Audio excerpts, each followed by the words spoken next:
কি অশান্তি দিছে আল্লাহ, কোন জায়গায় শান্তি নাই।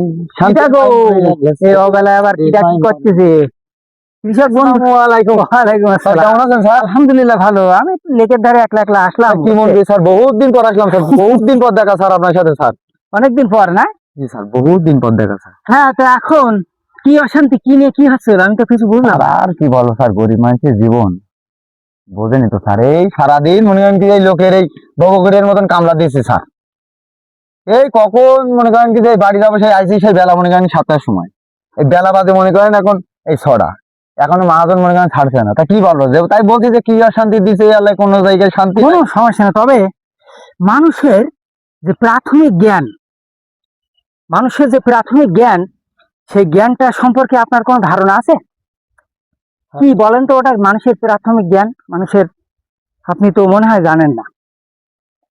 আসলে স্যার জানি না বলে স্যার যদি একটু বলতেন স্যার। হ্যাঁ, এখন একটি ছেলে, সে একদিন তার বাপ প্রশ্ন করলো যে বাবা, মানুষের প্রাথমিক জ্ঞান কোনটা, তুমি কি জানো? তা বললো, না বাবা আমি জানি না। তা তুমি জ্ঞান অর্জনের উদ্দেশ্যে তুমি বেরিয়ে পড়ো, তুমি পেয়ে যাবে। তো এগুলো যেতে যেতে যেতে 7 সমুদ্র 13 নদী পার হয়ে গেল, গিয়ে দেখলো যে সেই বট গাছের নিচে একটি কামার বসে কাজ করছে। গিয়ে বলল, গুরু, আমি যে মানুষের প্রাথমিক জ্ঞান, সেই জ্ঞানটা অর্জন করতে আসলাম, তা আপনি কি আমার সেই জ্ঞানটা দিবেন? তা বললো, তুমি জ্ঞান অর্জন করতে এসেছো? তা বললো, হ্যাঁ আমি জ্ঞান অর্জন করতে এসেছি।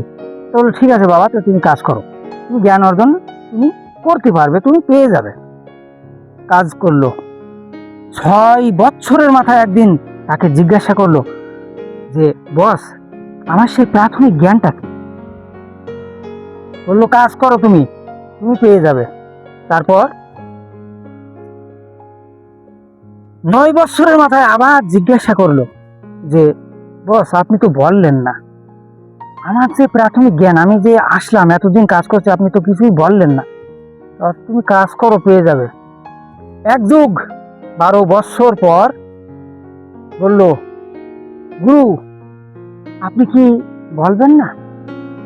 তা বললো, এখনো সেই কামার বললো যে হ্যাঁ তুমি কাজ করো। তো বললো, গুরু আমি পেয়ে গেছি মানুষের প্রাথমিক জ্ঞান, আমি পেয়ে গেছি। এই 12টা বছরের মধ্যে সে কি পেল, আপনি কি জানেন?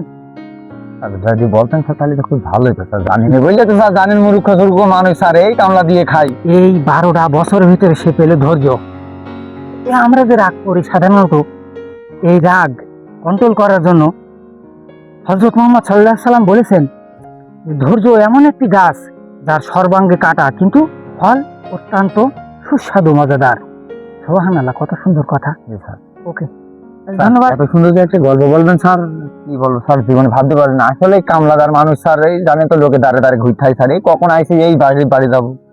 আসলে স্যার এত সুন্দর যে একটা গল্প বলে যান স্যার, কল্পনাও করতে পারিনি স্যার।